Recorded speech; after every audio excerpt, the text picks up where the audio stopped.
বন্ধু, ক্যাকড়ার ভেতরে শ্বাসগুনা ভেঙে শ্বাসগুনা বার করতে হবে, মানে মাংসগুনা বার করে এটার আবার স্যুপ তৈরি হবে।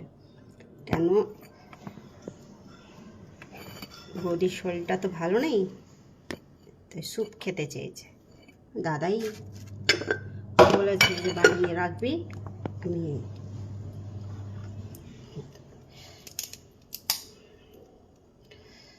আর বলো তোমরা।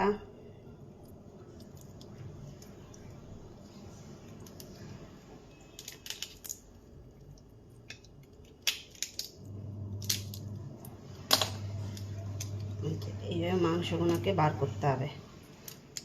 আমি তো নাখুনের জন্যে তাও তো করছি। এই যে এইভাবে বার করতে হবে, এই যে এইভাবে বেরোবে, একটু একটু করে বেরোবে, কিন্তু পরিষ্কার বেরিয়ে যাবে। পরিষ্কার করে বার করলেই বেরিয়ে যাবে। এই যে সুন্দর করে বার করতে হবে। এটার আবার স্যুপ হবে।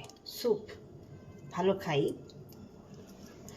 রান্নার কাজে এটাই হলো ঝামেলা। এই যে মাংসগুলো বেরোচ্ছে, এই যে কাটা এগুলো, এই যে বেরিয়ে গেল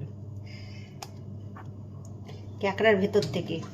একটু লেট হয়, কিন্তু বেরিয়ে যাবে। এই যে